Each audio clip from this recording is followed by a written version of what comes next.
Jésus a guéri beaucoup de personnes. Mais Jésus a-t-il déjà eu de la difficulté, du mal à guérir quelqu'un?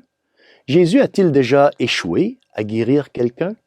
Oui, Jésus n'a apparemment pas réussi à guérir complètement quelqu'un. Mais il y a une bonne raison pour cela.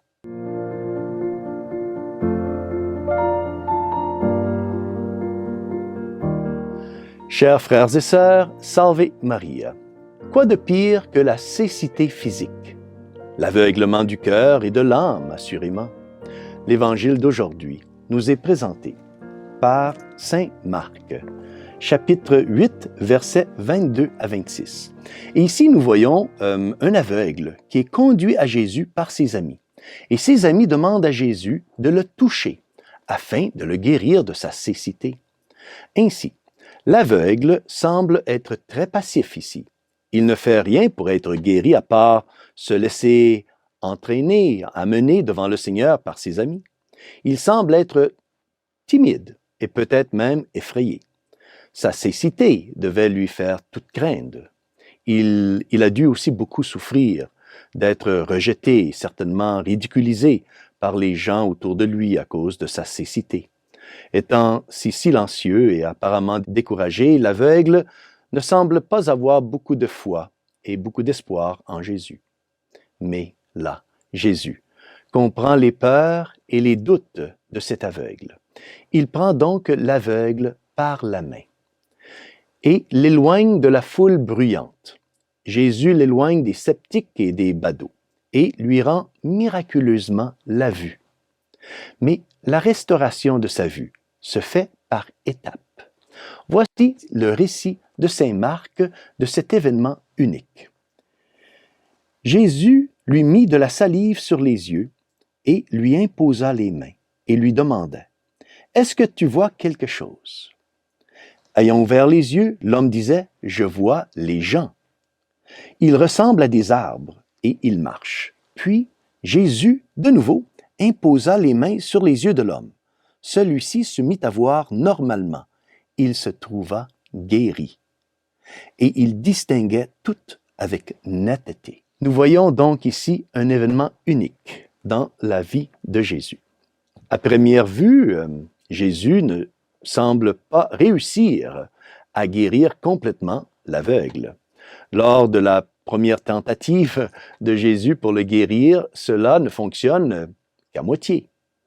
L'aveugle commence à voir, oui, il commence à voir, mais il voit imparfaitement. Il voit des gens qui ressemblent à des arbres et qui marchent. Mais alors, Jésus pose à nouveau ses mains sur ses yeux. Et alors, l'homme est complètement guéri. Pourquoi a-t-il fallu 2 étapes pour guérir l'aveugle? Pourquoi Jésus n'a-t-il pas pu le guérir instantanément, comme il le fait avec tous les autres miracles que nous trouvons dans les évangiles? La raison de cette guérison progressive est due au manque de foi et à la disposition inappropriée de la part de l'aveugle. Il est tellement passif.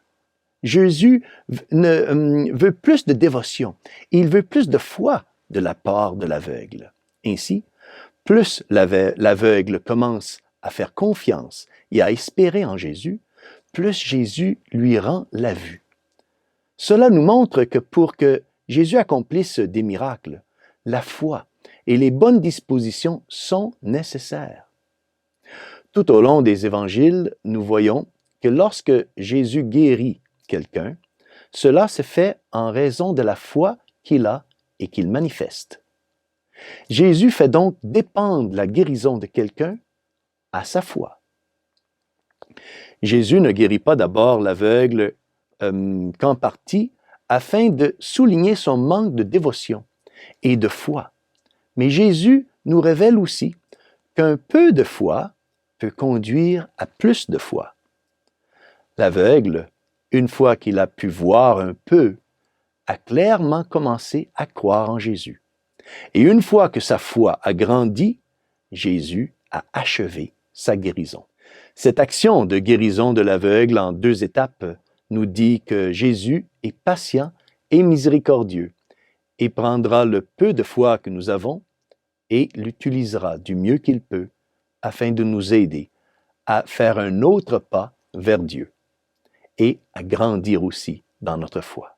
Et que Dieu Tout-Puissant vous bénisse, au nom du Père, du Fils et du Saint-Esprit. Amen. Salve Maria.